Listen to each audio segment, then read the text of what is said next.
Olá, profissionais! Fazendo jus à campanha do Novembro Azul, a FECOMG convidou a advogada doutora Daiana Ferreira, que é presidente da Comissão de Direitos Sociais e Trabalhistas da OAB-MG, para poder abordar a questão do direito social do câncer e até onde o nosso Estado assegura o diagnóstico e o tratamento do câncer de próstata, dentre outros direitos possíveis para esse paciente. Está interessado em saber mais? Vamos lá!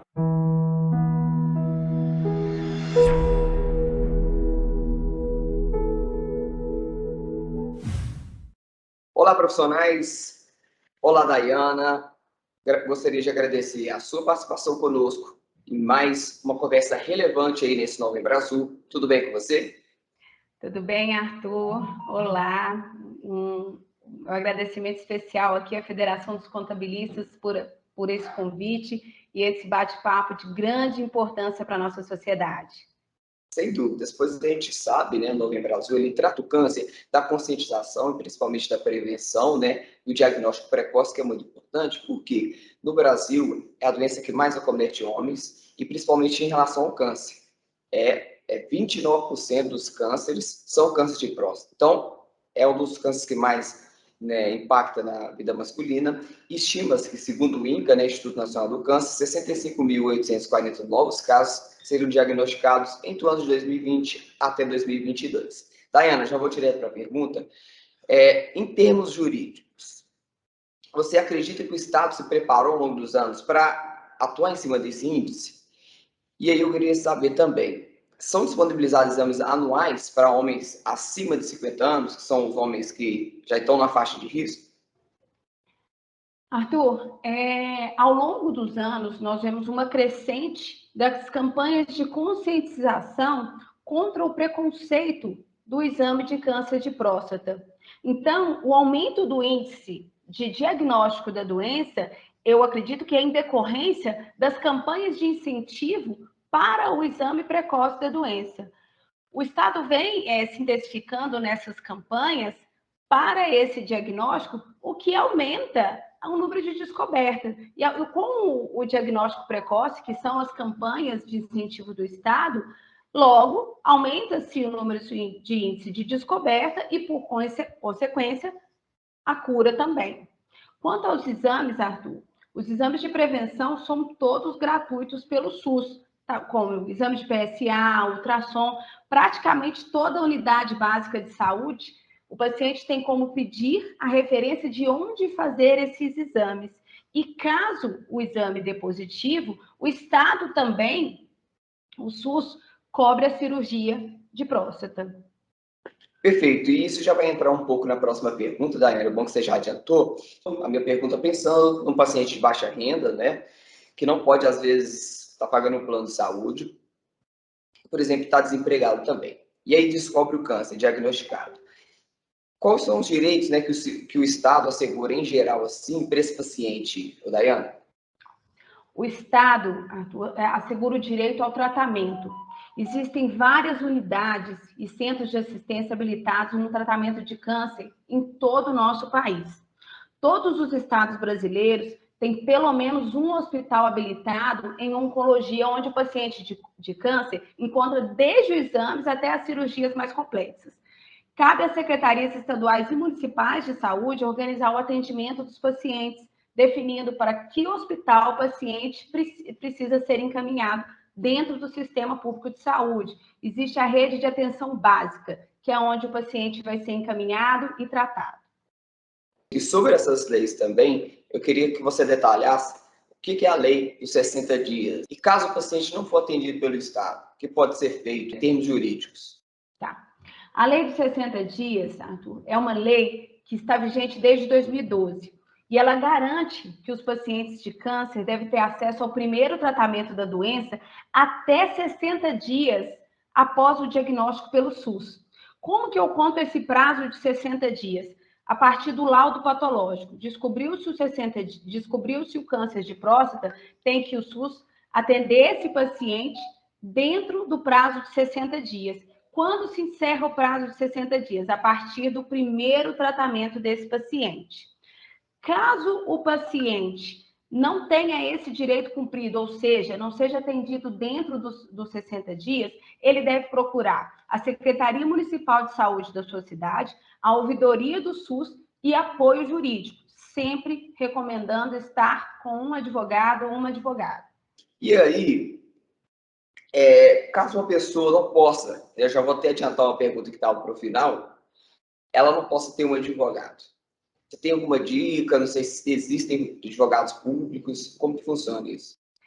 Caso o paciente não tenha condições de procurar um advogado particular, ele deve procurar a Defensoria Pública do seu município ou também algumas faculdades que oferecem assistência jurídica gratuita através de centros, de núcleos especializados para esse serviço, que não pode ficar desassistido. Procure sempre a Defensoria Pública do seu município ou redes de faculdades, outras instituições que prestam assistência judiciária gratuita. Bom saber, né, que para quem não tem esse amparo em particular de um advogado, é possível também através do Estado, pessoal. E aí, uma pergunta também que eu acho interessante. Eu perguntei lá, no caso de uma pessoa que tem baixa renda, às vezes está desempregado. E para quem é cometido com câncer e se vê numa situação, né, de capacidade, de invalidez, não sei se seria o termo correto, como que funciona? Ele tem que continuar trabalhando, o patrão pode mandar ele embora? Como que funciona isso? Olha, o paciente que está acometido de câncer e tenha uma incapacidade temporária para o trabalho, ele tem direito ao auxílio-doença, que é um benefício mensal, desde que ele esteja segurado e de forma temporária para o tratamento, ou seja, aquele empregado, para quem estiver empregado, né, que precisa ficar afastado por mais de 15 dias do seu trabalho, ele tem direito ao auxílio-doença. Para o paciente que esteja desempregado, o portador de câncer terá direito ao benefício independente do pagamento de 12 contribuições, desde que esteja na qualidade de segurado. A incapacidade para o trabalho deve ser comprovada por meio do exame realizado pela perícia do INSS. Agora, Daiane, para a gente fechar, eu estou falando muito de lei, do que o Estado pode prestar para esse paciente. Eu queria saber quais mais direitos esse paciente tem, né? A gente falou de diversos aqui. Se amplia também esses direitos? Sim. Quanto à isenção de impostos, os pacientes acometidos pelo câncer, eles são isentos de impostos do imposto de renda relativo aos rendimentos de aposentadoria, reforma e pensão, inclusive complementações. Mesmo os rendimentos de aposentadoria ou pensão recebidos acumuladamente não vão sofrer a tributação. Para solicitar essa isenção, quanto a esse imposto, a pessoa tem que procurar o órgão pagador da aposentadoria, INSS, Prefeitura, Estado, munido do requerimento pela Receita Federal, a doença e com o comprovante do laudo médico comprovando a doença. Quando a isenção de transporte público, a maioria, aí é uma legislação municipal. A maioria das legislações municipais e estaduais garante a isenção da tarifa do transporte urbano para pessoas com deficiência. Em alguns locais, o direito à isenção à tarifa, ela se estende aos pacientes com a patologia, com câncer, durante o tempo de duração desses tratamentos. Sendo assim, é importante verificar na Secretaria de Transportes do município, onde o paciente reside, quais as hipóteses e os requisitos previstos na lei para se obter a isenção tarifária. Quanto ao saque do FGTS, na fase sintomática da doença, o trabalhador cadastrado no FGTS que tiver neoplasia maligna ou câncer ou que tenha dependente portador de câncer poderá fazer o saque do FGTS. Quanto ao PIS, o PIS pode ser retirado na Caixa Econômica Federal e o PASEP no Banco do Brasil pelo trabalhador que tiver o câncer diagnosticado na fase sintomática da doença. Voltando naquela primeira pergunta lá em cima, parece que sim, né? O Estado se preparou, né? Pois você disse diversos aí, vamos dizer, benefícios após o diagnóstico que são possíveis, né?